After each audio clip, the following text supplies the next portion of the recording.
আসসালামু আলাইকুম। আজকে দেশের নেতৃবৃন্দকে সঙ্গে নিয়ে জাতির যে গুরুত্বপূর্ণ দায়িত্ব পালন করতে আমরা এসেছি, আল্লাহ তার জন্য আমাদের জন্য রহমত বর্ষণ করছেন। আল্লাহর রহমত নিয়ে আমি এই ঘোষণাপত্র পাঠ করব। বিসমিল্লাহির রহমানির রহিম। যেহেতু উপনিবেশ বিরোধী লড়াইয়ের সুদীর্ঘকালের ধারাবাহিকতায় এই ভূখণ্ডের মানুষ দীর্ঘ 23 বছর পাকিস্তানের স্বৈরশাসকদের বঞ্চনা ও শোষণের বিরুদ্ধে রুখে দাঁড়িয়েছিল এবং নির্বিচার গণহত্যার বিরুদ্ধে গণপ্রতিরোধ গড়ে 1971 সালে 26শে মার্চ স্বাধীনতা ঘোষণা করে রক্তক্ষয়ী মুক্তিযুদ্ধের মাধ্যমে জাতীয় মুক্তির লক্ষ্যে বাংলাদেশ রাষ্ট্র প্রতিষ্ঠা করেছিল। এবং যেহেতু বাংলাদেশের আপামর জনগণ দীর্ঘ আন্দোলন সংগ্রামের মধ্য দিয়ে এই ভূখণ্ডে স্বাধীনতার ঘোষণাপত্রে বিবৃত সাম্য, মানবিক মর্যাদা, সামাজিক সুবিচারের ভিত্তিতে উদার গণতান্ত্রিক রাষ্ট্র বিনির্মাণের আকাঙ্ক্ষাকে বাস্তবায়নের জন্য সর্বোচ্চ ত্যাগ স্বীকার করেছে, এবং যেহেতু স্বাধীন বাংলাদেশের 1972 সালের সংবিধান প্রণয়ন পদ্ধতি এর কাঠামোগত দুর্বলতা ও অপপ্রয়োগের ফলে স্বাধীনতা পরবর্তী আওয়ামী লীগ সরকার মুক্তিযুদ্ধের জন আকাঙ্ক্ষা পূরণে ব্যর্থ হয়েছিল এবং গণতন্ত্র ও রাষ্ট্রীয় প্রতিষ্ঠানগুলোর কার্যকারিতা ক্ষুণ্ণ করেছিল, এবং যেহেতু স্বাধীনতা পরবর্তী আওয়ামী লীগ সরকার স্বাধীনতার মূল মন্ত্র গণতান্ত্রিক শাসন ব্যবস্থার বিপরীতে বাকশাল নামে সাংবিধানিকভাবে একদলীয় শাসন ব্যবস্থা কায়েম করে এবং মত প্রকাশ ও বিচার বিভাগের স্বাধীনতা হরণ করে, যার প্রতিক্রিয়ায় 1975 সালের 7ই নভেম্বর দেশের সিপাহী জনতার ঐক্যবদ্ধ বিপ্লব সংগঠিত হয় এবং পরবর্তী সময়ে একদলীয় বাকশাল পদ্ধতির পরিবর্তে বহুদলীয় গণতন্ত্র, মত প্রকাশ ও বিচার বিভাগের স্বাধীনতা পুনঃপ্রবর্তনের পথ সুগম হয়। এবং যেহেতু 80-র দশকে সামরিক স্বৈরশাসনের বিরুদ্ধে দীর্ঘ 9 বছর ছাত্র জনতার অবিরাম সংগ্রামের মধ্য দিয়ে 1990 সালে গণ অভ্যুত্থান সংগঠিত হয় এবং 91 সনে পুনরায় সংসদীয় গণতান্ত্রিক শাসন ব্যবস্থার প্রবর্তন করা হয়, এবং যেহেতু দেশি বিদেশি চক্রান্তে সরকার পরিবর্তনের গণতান্ত্রিক প্রক্রিয়া ব্যাহত হওয়ায় 1/11 মতো ষড়যন্ত্রমূলক ব্যবস্থার মাধ্যমে বাংলাদেশে শেখ হাসিনার একচ্ছত্র ক্ষমতা, আধিপত্য এবং ফেসিবাদের পথ সুগম করা হয়। যেহেতু দীর্ঘ 16 বছরের ফেসিবাদী অগণতান্ত্রিক গণবিরোধী শাসন ব্যবস্থা কায়েমের লক্ষ্যে এবং একদলীয় রাষ্ট্র ব্যবস্থা প্রতিষ্ঠার অতি উগ্র বাসনা চরিতার্থ করার অভিপ্রায়ে সংবিধানে অবৈধ অগণতান্ত্রিক পরিবর্তন করা হয়, যার ফলে একদলীয় একচ্ছত্র ক্ষমতা ও আধিপত্য প্রতিষ্ঠার পথ সুগম হয়। এবং যেহেতু শেখ হাসিনার আওয়ামী লীগ সরকারের দুঃশাসন, গুম খুন, আইন বহির্ভূত হত্যাকাণ্ড, মত প্রকাশের স্বাধীনতা হরণ এবং একদলীয় স্বার্থে সংবিধান সংশোধন ও পরিবর্তন বাংলাদেশের সকল রাষ্ট্রীয় সাংবিধানিক প্রতিষ্ঠানসমূহকে ধ্বংস করে, এবং যেহেতু হাসিনা সরকারের আমলে তারই নেতৃত্বে একটি চরম গণবিরোধী, একতান্ত্রিক ও মানবাধিকার হরণকারী শক্তি বাংলাদেশকে একটি ফেসিবাদী, মাফিয়া এবং ব্যর্থ রাষ্ট্রের রূপ দিয়ে আন্তর্জাতিকভাবে বাংলাদেশের ভাবমূর্তি ক্ষুণ্ণ করে, এবং যেহেতু তথাকথিত উন্নয়নের নামে শেখ হাসিনার ফেসিবাদী নেতৃত্বে সীমাহীন দুর্নীতি, ব্যাংক লুট, অর্থ পাচার ও অর্থনৈতিক প্রতিষ্ঠানগুলিকে ধ্বংসের মধ্যে দিয়ে বিগত পতিত দুর্নীতিবাজ আওয়ামী লীগ সরকার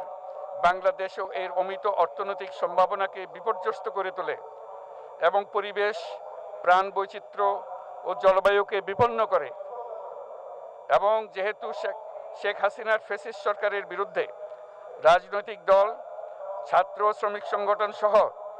সমাজের সর্বস্তরের জনগণ গত প্রায় 16 বছর যাবৎ নিরন্তর গণতান্ত্রিক সংগ্রাম করে জেল জুলুম, হামলা মামলা, গুম খুন ও বিচার বহির্ভূত হত্যাকাণ্ডের শিকার হয়। এবং যেহেতু বাংলাদেশে বিদেশি রাষ্ট্রের অন্যায় প্রভুত্ব, শোষণ ও খবরদারিত্বের বিরুদ্ধে এদেশের মানুষের ন্যায়সঙ্গত আন্দোলনকে বহিঃশক্তির তাবেদার আওয়ামী লীগ সরকার নিষ্ঠুর শক্তি প্রয়োগের মাধ্যমে দমন করে। এবং যেহেতু অবৈধভাবে ক্ষমতা অব্যাহত রাখতে আওয়ামী লীগ সরকার 3টি প্রহসনের নির্বাচনে এর জাতীয় সংসদ নির্বাচন এদেশের মানুষকে ভোটাধিকার ও প্রতিনিধিত্ব থেকে বঞ্চিত করে। যেহেতু আওয়ামী লীগ আমলে ভিন্ন মতের রাজনৈতিক নেতাকর্মী, শিক্ষার্থী, তরুণদের নিষ্ঠুরভাবে নির্যাতন করা হয় এবং সরকারি চাকুরিতে একচেটিয়া দলীয় নিয়োগ এবং কোটাভিত্তিক বৈষম্যের কারণে ছাত্র, চাকুরি প্রার্থী, নাগরিকদের মধ্যে চরম ক্ষোভের জন্ম হয়। এবং যেহেতু বিরোধী রাজনৈতিক দল সংগঠনের উপর চরম নিপীড়নের ফলে দীর্ঘদিন ধরে জনরোষের সৃষ্টি হয় এবং জনগণ সকল বৈধ প্রক্রিয়া অবলম্বন করে ফ্যাসিবাদ বিরোধী লড়াই চালিয়ে যায়। এবং যেহেতু সরকারি চাকরিতে বৈষম্যমূলক কোটা ব্যবস্থা বিলোপ ও দুর্নীতি প্রতিরোধে বৈষম্য বিরোধী ছাত্র আন্দোলন চলাকালে আওয়ামী লীগ সরকার কর্তৃক ব্যাপক দমন পীড়ন, বর্বর অত্যাচার, মানবতা বিরোধী হত্যাকাণ্ড চালানো হয়, যার ফলে সারা দেশে দলমত নির্বিশেষে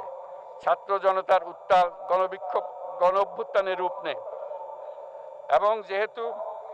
ফ্যাসিস্ট শক্তির বিরুদ্ধে অদম্য ছাত্র জনতার অভ্যুত্থানে রাজনৈতিক দল, ধর্মীয়, সামাজিক, সাংস্কৃতিক, পেশাজীবী, নারী ও শ্রমিক সংগঠনসমূহ সমাজের সকল স্তরের মানুষ যোগদান করে এবং আওয়ামী ফ্যাসিবাদী বাহিনী রাজপথে নারী, শিশু সহ প্রায় 1000 মানুষকে নির্বিচারে হত্যা করে, অগণিত মানুষ পঙ্গুত্ব, অন্ধত্ব বরণ করে। আন্দোলনের চূড়ান্ত পর্যায়ে সামরিক বাহিনীর সদস্যগণ জনগণের গণতান্ত্রিক লড়াইকে সমর্থন প্রদান করে। এবং যেহেতু অবৈধ শেখ হাসিনা সরকার পতন, ফ্যাসিবাদী ব্যবস্থার বিলোপ এবং নতুন রাজনৈতিক বন্দোবস্তের লক্ষ্যে বৈষম্য বিরোধী ছাত্র আন্দোলনের ডাকে জনগণ অসহযোগ আন্দোলন শুরু করে, পরবর্তী সময়ে 5ই আগস্ট ঢাকা অভিমুখে লং মার্চ পরিচালনা করে এবং ফ্যাসিবাদ বিরোধী আন্দোলনরত সকল রাজনৈতিক দল, ছাত্র জনতা তথা সর্বস্তরের সকল শ্রেণীর পেশার আপামর জনসাধারণ তীব্র আন্দোলনের চূড়ান্ত পর্যায়ে গণভবনমুখী জনতার উত্তাল যাত্রার মুখে ফ্যাসিস্ট হাসিনা 5ই আগস্ট 2024 তারিখে পদত্যাগ করে দেশ ছেড়ে পালিয়ে যেতে বাধ্য হয়। এবং যেহেতু বাংলাদেশের রাজনৈতিক ও সাংবিধানিক সংকট মোকাবেলায় গণ অভ্যুত্থানের মধ্য দিয়ে ব্যক্ত জনগণের সার্বভৌমত্বের প্রত্যয় ও প্রয়োগ রাজনৈতিক ও আইনি উভয় দিক থেকে যুক্তিসঙ্গত, বৈধ ও আন্তর্জাতিকভাবে স্বীকৃত এবং যেহেতু জনগণের দাবি অনুযায়ী এরপর অবৈধ দ্বাদশ জাতীয় সংসদ ভেঙে দেওয়া হয় এবং সংবিধানের 106 অনুচ্ছেদ অনুসারে সুপ্রিম কোর্টের মতামতের আলোকে সাংবিধানিকভাবে ডক্টর মোহাম্মদ ইউনূসের নেতৃত্বে 8ই আগস্ট 2024 তারিখে একটি অন্তর্বর্তীকালীন সরকার গঠন করা হয়। এবং যেহেতু বাংলাদেশের সর্বস্তরের জনগণের ফ্যাসিবাদ বিরোধী তীব্র আকাঙ্ক্ষা এবং ছাত্র জনতার অভ্যুত্থানের মধ্য দিয়ে ফ্যাসিবাদ, বৈষম্য, দুর্নীতিমুক্ত সমাজ ও রাষ্ট্র বিনির্মাণের অভিপ্রায় প্রকাশিত হয়, সেই হেতু বাংলাদেশের জনগণ সুশাসন ও সুষ্ঠু নির্বাচন, ফ্যাসিবাদী শাসনের পুনরাবৃত্তি রোধ, আইনের শাসন, অর্থনৈতিক ও সামাজিক ন্যায় বিচার নিশ্চিত করার লক্ষ্যে নিয়মতান্ত্রিক উপায়ে বিদ্যমান সংবিধান ও সকল রাষ্ট্রীয় সাংবিধানিক প্রতিষ্ঠানের গণতান্ত্রিক সংস্কার সাধনের অভিপ্রায় ব্যক্ত করে। এবং সেহেতু বাংলাদেশের জনগণ বিগত 16 বছরের দীর্ঘ ফ্যাসিবাদ বিরোধী আন্দোলন সংগ্রামকালে এবং 2024 সালের জুলাই গণঅভ্যুত্থানকালীন সময়ে ফ্যাসিস্ট আওয়ামী লীগ সরকার কর্তৃক সংগঠিত গুম খুন, হত্যা, গণহত্যা, মানবাধিকার বিরোধী অপরাধ ও সকল ধরনের নির্যাতন, নিপীড়ন ও রাষ্ট্রীয় সম্পত্তি লুণ্ঠনের অপরাধসমূহের দ্রুত উপযুক্ত বিচারের দৃঢ় অভিপ্রায় ব্যক্ত করছে। সেহেতু বাংলাদেশের জনগণ জুলাই জনগণের সকল শহীদদের জাতীয় বীর হিসেবে ঘোষণা করে শহীদদের পরিবার, আহত যোদ্ধা এবং আন্দোলনকারী ছাত্র জনতাকে প্রয়োজনীয় সকল আইনি সুরক্ষা দেওয়ার অভিপ্রায় ব্যক্ত করেছে। এবং সেহেতু বাংলাদেশের জনগণ যুক্তিসঙ্গত সময়ে আয়োজিতব্য অবাধ শাসন ও মানবাধিকার, দুর্নীতি, শোষণমুক্ত, বৈষম্যহীন ও মূল্যবোধ সম্পন্ন সমাজ এবং গণতান্ত্রিক রাষ্ট্র ব্যবস্থা প্রতিষ্ঠার অভিপ্রায় ব্যক্ত করেছে। এবং সেহেতু বাংলাদেশের জনগণ এই প্রত্যাশা ব্যক্ত করছে যে একটি পরিবেশ ও জলবায়ু সহিষ্ণু, অন্তর্ভুক্তিমূলক, টেকসই উন্নয়ন কৌশলের মাধ্যমে বর্তমান ও ভবিষ্যৎ প্রজন্মের অধিকার সংরক্ষিত হবে। এবং সেহেতু বাংলাদেশের জনগণ এই অভিপ্রায় ব্যক্ত করছে যে ছাত্র গণঅভ্যুত্থানের 2024-এর উপযুক্ত রাষ্ট্রীয় সাংবিধানিক স্বীকৃতি প্রদান করা হবে এবং পরবর্তী নির্বাচনে নির্বাচিত সরকারের সংস্কারকৃত সংবিধানের তফসিলে এই ঘোষণাপত্র সন্নিবেশিত করা হবে। এবং 5ই আগস্ট 2024 সালে গণঅভ্যুত্থানে বিজয়ী বাংলাদেশের জনগণের আকাঙ্ক্ষার প্রতিফলন হিসেবে এই ঘোষণা প্রণয়ন করা হলো। জাতির সার্বিক মঙ্গল কামনা করে আমি জুলাই ঘোষণাপত্র আপনাদের সবার সামনে উত্থাপন করলাম। আল্লাহ সকলের জন্য মঙ্গল দান করুন, জাতির জন্য মঙ্গল নিয়ে আসুক। সবাইকে ধন্যবাদ। আল্লাহ হাফেজ।